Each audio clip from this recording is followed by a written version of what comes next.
Entrevistado do Tribuna Livre hoje é o deputado federal Marcos Trade. Ou melhor, o deputado federal Nelson Trade. Nelson Trade. Deputado federal Fábio Trade. Deputado federal Nelsinho Trade. Errei todo mundo, né? Deputado Fábio. Para a família inteira. Falando todo mundo aqui. Fabinho, é um prazer ter aqui no programa Tribuna Livre da Rádio Capital mais uma vez, falando desse trabalho importante que o senhor vem fazendo aí junto, né, representando e muito bem o Mato Grosso do Sul naquela Casa de Leis lá em Brasília. Bom dia, deputado Fábio. Bom dia, Elson. Bom dia, Sérgio. Bom dia a todos os ouvintes. Muito obrigado, Elson, por ter me confundido com o Nelson Trade. Este sim, um grande legislador, um grande deputado federal que honrou Mato Grosso do Sul por 20 anos em Brasília. Estou à disposição. Ontem, né, me parece, não sei se compreendeu a votação no Supremo Tribunal Federal da liberação do aborto para os casos de anencefalia. O senhor, como jurista, o senhor considera isso um avanço na justiça brasileira ou um retrocesso? Eu considero como a tradução de uma realidade inexorável.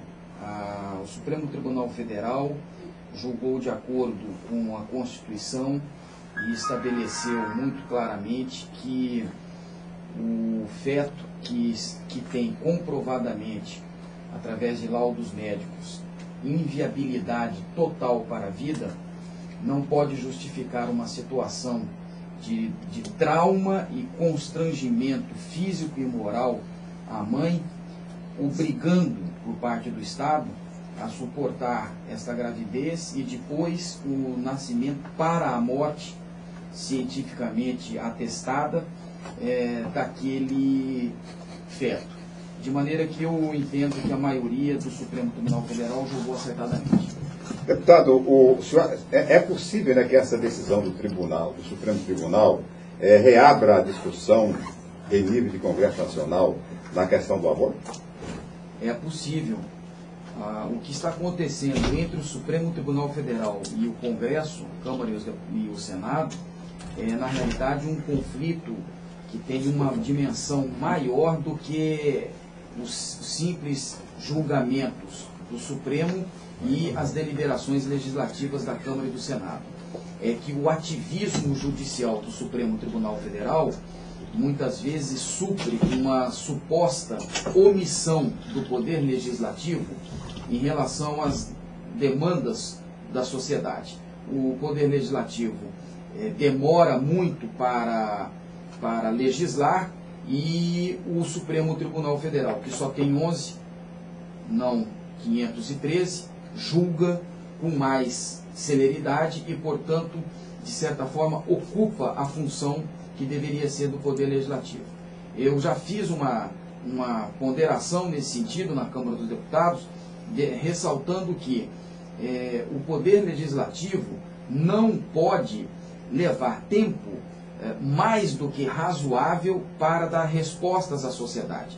Veja você, Sérgio, quando o Legislativo quer, ele julga, ele delibera rápido, como aconteceu com a lei do endurecimento do regime punitivo no Código de Trânsito brasileiro. Em 2 semanas, houve alterações no Código de Trânsito e a Câmara dos Deputados aprovou. E por que não faz assim em relação a outros temas polêmicos, deixando que o Supremo Tribunal Federal, entre aspas, legisle? Justamente porque a tensão de forças multilaterais na Câmara dos Deputados, de certa forma, retarda e inviabiliza pronta resposta à sociedade. Isso não é bom. Com relação, quer dizer, uma das maiores responsabilidades e uma das funções mais importantes dadas ao deputado Fábio Trade na Câmara dos Deputados, nesse seu primeiro mandato, foi exatamente a presidência da Comissão Especial do Código de Processo Civil. Como é que anda os trabalhos do Código de Processo, deputado? O Código de Processo Civil, ele precisa ser modificado, porque o atual é de 1973, época em que o presidente da República era o Médici, em que o Brasil não conhecia, assim como o mundo, a tecnologia digital. Vivíamos na era analógica e também não conhecíamos, porque não havia necessidade para tal, as demandas de massa, as ações contenciosas de massa. Agora é preciso readaptar o Código de Processo Civil aos novos tempos. Por isso, a reforma é um fato político que vai acontecer. Os trabalhos estão, neste momento, superando um pequeno impasse. É que o relator geral, indicado pelo PT, perdeu o mandato porque era suplente. Agora assumiu um deputado titular, no caso, o deputado Paulo Teixeira, do PT de São Paulo. E nós já nos reunimos com os relatores parciais, já encontramos o ponto de equilíbrio necessário para retomar a sequência dos trabalhos. E no próximo dia 25 de abril, o relator geral apresentará aos relatores parciais o roteiro do trabalho e nós então retomaremos a sequência dele. Uma vez aprovado na Câmara o código com modificações, volta para o Senado? Volta, mas com um detalhe: o Senado não mais poderá rever todo o código.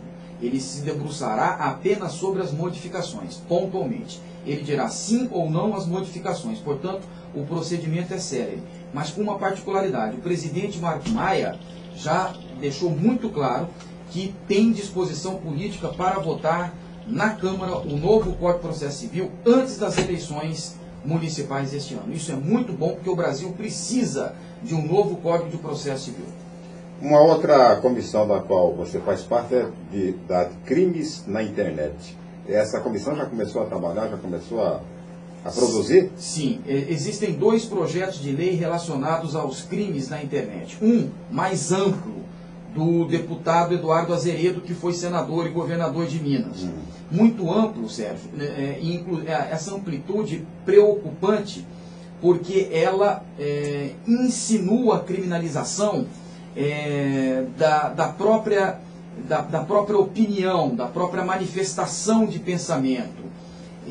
De maneira que não há, no projeto do deputado Eduardo Azeredo, um distanciamento nítido entre liberdade de expressão e manifestação de pensamento e crimes. Agora, no projeto elaborado pela deputada Luísa Erundina, João Arruda, Paulo Teixeira, Manuela Dávila, acontece diferente. Há uma limitação mais compatível com os princípios de direito penal, que reservam a tarefa de criminalizar apenas as condutas mais graves, mais danosas à sociedade, e que conta com a minha simpatia. Hoje, nós estamos tentando articular uma posição mais, digamos, compatível, no sentido de equilibrar o projeto do Eduardo Azeredo com o projeto da deputada Luísa Erundina e outros, para que possamos relatar no plenário nas próximas 2 semanas. Agora, o que interessa, de fato, na criminalização de condutas na internet é o seguinte: a introjeção de programas nas máquinas, nos PCs, para importar os seus dados a fim de causar-lhe prejuízo econômico ou moral. Esta é a principal matriz que nos norteia. Porque outras condutas na internet já estão previstas no Código Penal. Se alguém, por exemplo, por e-mail ofender a sua honra, trata-se de crime de injúria, calúnia e difamação. Se alguém, por exemplo, através de uma fraude, acessa a sua conta bancária e se locupleta ilicitamente subtraindo dinheiro, é crime de furto ou estelionato mediante fraude. Então, na realidade, neste núcleo duro do direito penal é que nós estamos nos debruçando. Com relação, quer dizer, o grande assunto da semana, e me parece que vai monopolizar a atenção não só do Congresso, mas da opinião pública brasileira, é esse projeto da CPI do Cachoeira. Como é que o deputado Fábio Tradi vê em termos de repercussão? O que pode virar isso aí, né? A expectativa, a grande expectativa nacional é que sempre termina em pizza, né? Agora eu gostaria de, como vai ser o seu primeiro grande momento, né, de expectativa na Câmara e no Congresso, a sua opinião de deputado recente, deputado novo. Eu passei 20 anos da minha vida advogando na área criminal, frequentando delegacias de polícia. Pensei que com a minha eleição para deputado federal eu me afastaria das delegacias e estaria de fato legislando. Errei. parece que a Câmara dos Deputados e o Senado hoje é uma grande delegacia de polícia, com claro sentido persecutório, com linguagem mesmo policialesca. Isso, a princípio, assim, na aparência me desestimula, mas na verdade é tarefa do legislador também investigar. E eu penso que a Câmara dos Deputados e o Senado, na constituição dessa comissão parlamentar mista de inquérito, não transigirão. E eu não creio que haverá pizza, né? Porque os fatos estão bem nítidos, a opinião pública pressiona, e ainda que não pressionasse, só a gravidade dos fatos já justificaria uma resposta efetiva por parte da Câmara e do Senado. Agora, o que aconteceu nesta questão toda, nesta sujeira toda, nos remete à necessidade de uma reforma política, porque você pode observar que em uma das acusações surgem empresas privadas intrometidas no poder público, financiaram campanhas eleitorais e durante o mandato, por conta daquele financiamento, pedem algo em troca como recompensa. Eu penso que isto significa que a reforma política deve encarar com mais seriedade a questão relacionada ao financiamento público eleitoral. O financiamento público, ele não acaba com todos os problemas, mas ele restringe essa prostituição, essa promiscuidade que se dá entre empresas privadas e poder público, que é altamente nocivo. E pior, durante as campanhas eleitorais, o poder econômico, pelo atual sistema, é determinante, fazendo com que apenas os que têm dinheiro ganhem as eleições. Os que não têm dinheiro que ganham são as exceções que confirmam a regra. Isso prostitui o sistema, isso degrada o sistema e faz com que aqueles que tenham compromisso com o poder econômico que tenham vez e voto no parlamento. E como eles têm vez e voz no parlamento, eles que elaboram as leis. E as leis retratam esta relação promíscua, fazendo com que a sociedade não seja representada. Então eu penso que temos que tirar uma lição deste fato. A de fazer, de fato, uma reforma política que crie mecanismos que minimizem, que restringam, que inibem a participação de empresas privadas, tanto nas campanhas políticas, quanto no cumprimento dos mandatos. Deputado, agora uma CPI, no ano eleitoral, não pode causar um impacto negativo?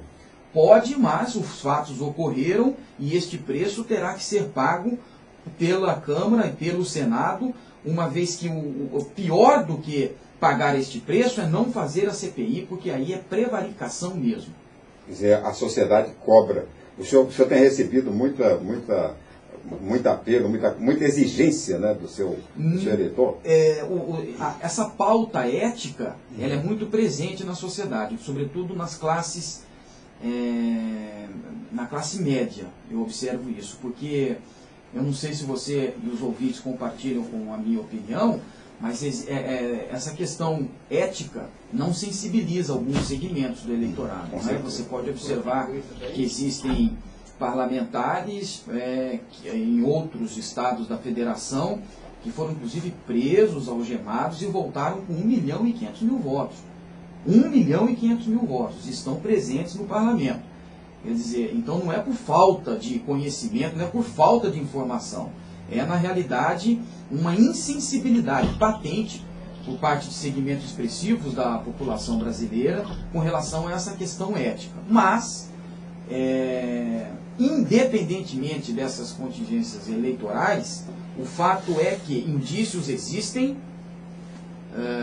parlamentares estão envolvidos nessa relação promíscua entre empresas corruptoras, contravenção, infiltração criminosa, associação, quadrilha ou bando e o poder público, e isso precisa ser investigado.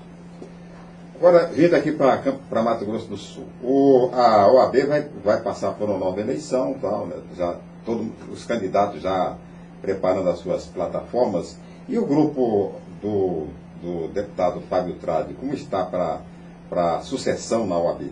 Sérgio, eu sou um torcedor, não mais um jogador na OAB. Né? Como você tem o seu time de futebol, eu tenho o meu, a gente torce, mas não interfere.